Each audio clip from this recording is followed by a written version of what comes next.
Yeah, where we wanted to go. Yeah. Nomhle's Thank back. you. Awesome. The gremlin in the system. Sorry about that, Jeff. And that what just happened is an example of why we just keep looking forward. We need to look at how we restructure things, rebuild, rethink, reimagine. And quite a while ago, the 2013 Sustainable Development Goals, 2030 Sustainable Development Goals were put into place. They're goals without any lanes, without any tracks to take us there. One had to be really creative about how to get there. And as you've pointed out, if we use the traditional mechanisms of getting there, we may or may not arrive at our destination, but we'll certainly do it in the slowest and most expensive way possible.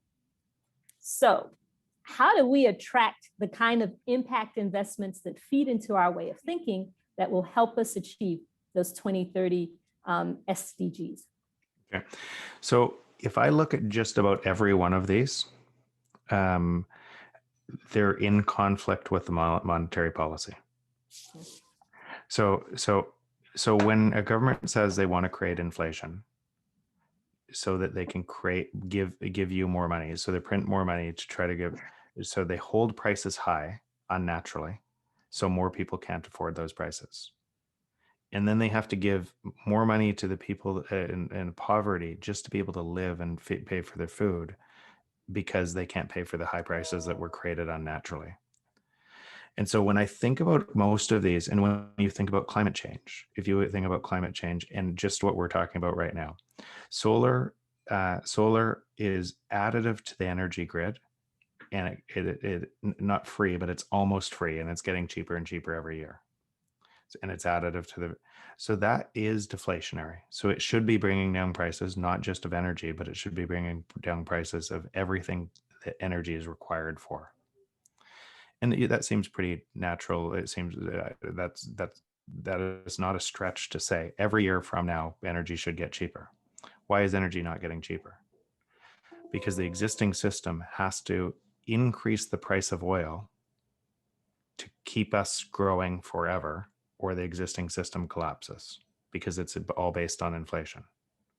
And so you have to, so you print more money to increase the price of oil. In other words, you're slowing down the rate of change, because you're trying to, so it's driving the biggest, ironically, the biggest impact to climate change is monetary policy, because it's got an embedded growth phenomenon that you have to grow forever, and which is impossible with where technology is going. So so you have to dilute the technology that's driving the other way. You're having to push prices up to counteract it. So a lot of these goals are in conflict today with monetary policy. So it makes it really difficult to achieve. That being said, this is where I'd like, and it's the same reason I wrote the book. What entrepreneurs do is they see something that is unjust, that doesn't work, and a whole bunch of people are getting hurt, and they don't care. They're going to go fix it. And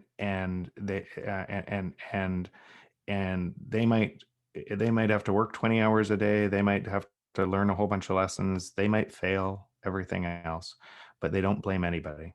They look themselves in the mirror every day and they go and fix it. And the drive that connects other people to that mission to connect to it is what drives everybody else in. And it creates a community and everything else. And when some of those entrepreneurs are successful at breaking through the status quo, others want to copy that and emulate it.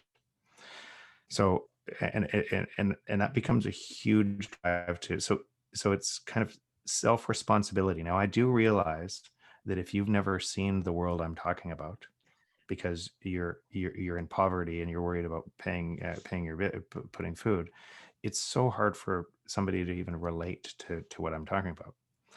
But I'll use an example of one of these that you have, I think, or you said, I can't see it here, education. Right. When I went to school, and still today, people pay to the best universities and everything else, and hundreds of thousands of dollars over 4 years. And why do they do that? Because they believe that it'll give them an advantage to get a job later. When today education's already free.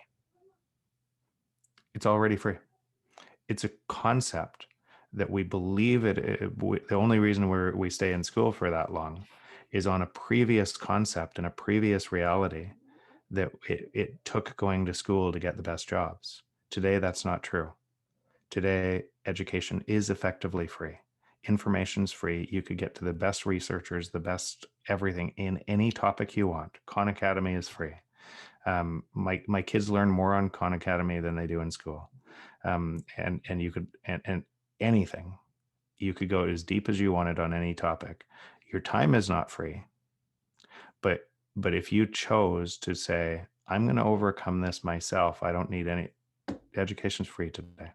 And I can tell you from hiring thousands of people, I would hire the curious person that's constantly driving every time over the person that kind of had it all into an education system, because they're always curious. They're always learning.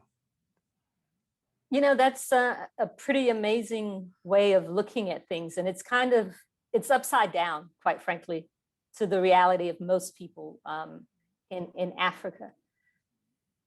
How do we direct our future into something that seems almost counterintuitive? We're a continent that is actually trying to build institutions. We're driving towards a more concrete structure. How do we create the kind of vision and future that is so different, and people are willing to accept that counterintuitiveness because it gives us a future-proof Africa? It's one at a time. It's asking questions that seem to challenge the status quo. And when you say how do we, it's how do I. It's and so that question that I just asked about education, I'll bet you just you and just very few people on this call even realize that. And once you ask that question and you pose on what does it actually look like, you realize that what I believe might not be true anymore. And once you understand that, you realize how much power you have to change a whole bunch of other things. But if you believe you're a victim of the system and you need the education, you need to get to the school, or you're a victim of the government in power, or you're a victim of big business not being able to invest in your business, if you believe that, it is true. And while it might be hard to step outside because you've never stepped outside, it is not true. Your beliefs control where you go. And there's so much opportunity to change those beliefs. But so a lot of it is just by asking big questions. So it really is about our perspective more than anything. We just need to be prepared to change the way that we look at things. If it starts with us, then we can find creative ways of redirecting investment in the right places Exactly. to entrepreneurs and into the continent. Right. Thank you. Yeah.